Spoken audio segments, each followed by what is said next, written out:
नमस्ते. आपलं अरविंद गणेश दामले चॅनेलमध्ये स्वागत आहे. मी अरविंद दामले आपल्या समोर प्रस्तुत करीत आहे माझ्याच काही मराठीतील कविता. हा आहे ह्या कवितांच्या सत्राचा 487वा भाग. आपल्याला ह्या पसंत पडल्या तर चॅनेलला सबस्क्राईब करा, लाईक करा, शेअर करा आणि बेल आयकॉन दाबायला विसरू नका. आयुष्यात खूप गोष्टी घडतात ज्यांचा अर्थच कळत नाही. जसा न कळणाऱ्या भाषेतला सिनेमा आपल्याला कळत नाही.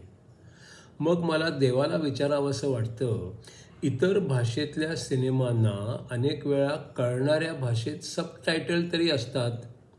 मग तू एवढा देव असून घटनांच्या बरोबर सबटायटल का आणू शकत नाही? दुसरी कविता आहे. विमा कंपनीला माझ्या आतापर्यंतच्या सगळ्या आजारांची माहिती हवी होती.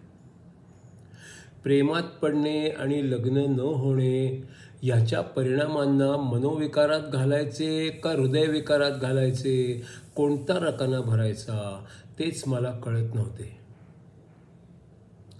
तिसरी कविता आहे. जीवनातल्या अनेक साध्या गोष्टी मला ठरवता येत नव्हत्या. सिनेमा बघायचा ठरवलं तर कोणता बघावा हे ठरवता येत नव्हते. कोणत्या हॉटेलात जेवायला जावे ते ठरवता येत नव्हते. रोज सकाळी कोणता शर्ट घालावा हे ठरवता येत नव्हते. मुलांना कोणत्या शाळेत घालावे हेही ठरवता येत नव्हते.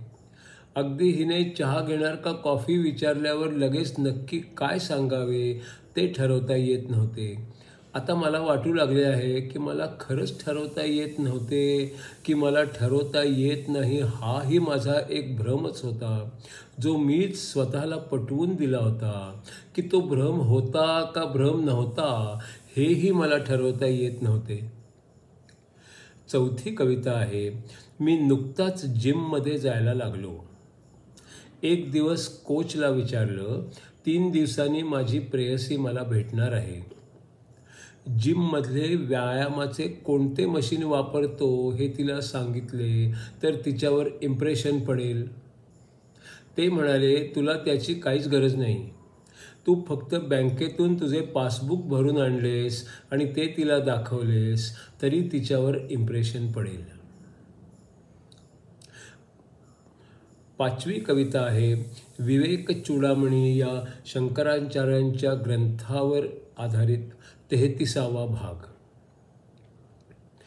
जन्म झीज आणि मरण प्रत्येक शरीरा असते, बारीक मध्यम जाड चण यापैकी सर्वांना असते. जन्म झीज आणि मरण प्रत्येक शरीरा असते, बारीक मध्यम जाड चण यापैकी सर्वांना असते. बाल्य तरुण अन वृद्धावस्था ही सर्वांना असते. कुटुंब समाज अन देशाची परंपरा पण असते. बाल्य तरुण अन वृद्धावस्था ही सर्वांना असते. कुटुंब समाज अन देशाची परंपरा पण असते. वैभव सुख वस्तू गरिबी ही सर्वांना असते. स्वास्थ्य अन आजार पण कधी येते कधी जाते. वैभव सुख वस्तू गरिबी ही सर्वांना असते. स्वास्थ्य अन आजार पण कधी येते कधी जाते. कुणास हे तर कुणास ते औषध लागू पडते. उपासनेच्या पद्धतींमध्ये विविधता असते. कुणास हे तर कुणास ते औषध लागू पडते. उपासनेच्या पद्धतींमध्ये विविधता असते. कधी आदर सत्कार तर कधी अवहेलना मिळते. विद्यार्थी गृहस्थी अन संन्यास हेही कधी असते.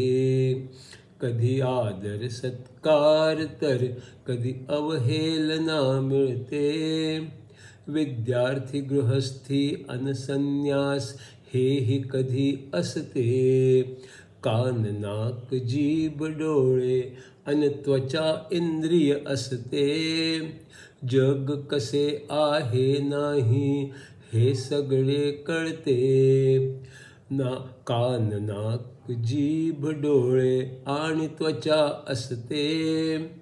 जग कसे आहे नाही हे सगळे कळते. काय कसे आहे हे सगळे त्याने समजू शकते. त्यांच्या गुणांवरून त्यांची ओळखही पटते. काय कसे आहे हे सगळे त्याने समजू शकते. त्यांच्या गुणांवरून त्यांची ओळखही पटते.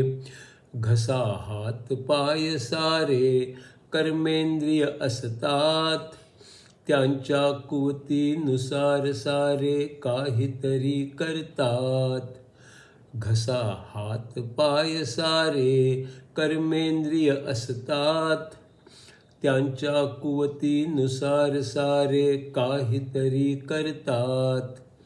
अंतर्गत इंद्रियांना सगळे अंतःकरण म्हणतात. मन बुद्धी चित्त अहंकार यामध्ये असतात. अंतर्गत इंद्रियाला सगळे अंतःकरण म्हणतात. मन बुद्धी चित्त अहंकार यामध्ये असतात. चांगले वाईट उपयोगी निरुपयोगी मनाने ठरवतात. नक्की कसे आहे ते सत्य बुद्धीने ठरवतात. चांगले वाईट उपयोगी निरुपयोगी मनाने ठरवतात. नक्की कसे आहे ते सत्य बुद्धीने ठरवतात. हवे ते लक्षात ठेवणे चित्ताचे काम असते. हे सारे शरीराने म्हणजे अहंकाराने ठरते. हवे ते लक्षात ठेवणे चित्ताचे काम असते. हे सारे शरीराने म्हणजे अहंकाराने ठरते. हवे ते लक्षात ठेवणे चित्ताचे काम असते. हे सारे शरीराने म्हणजे अहंकाराने ठरते.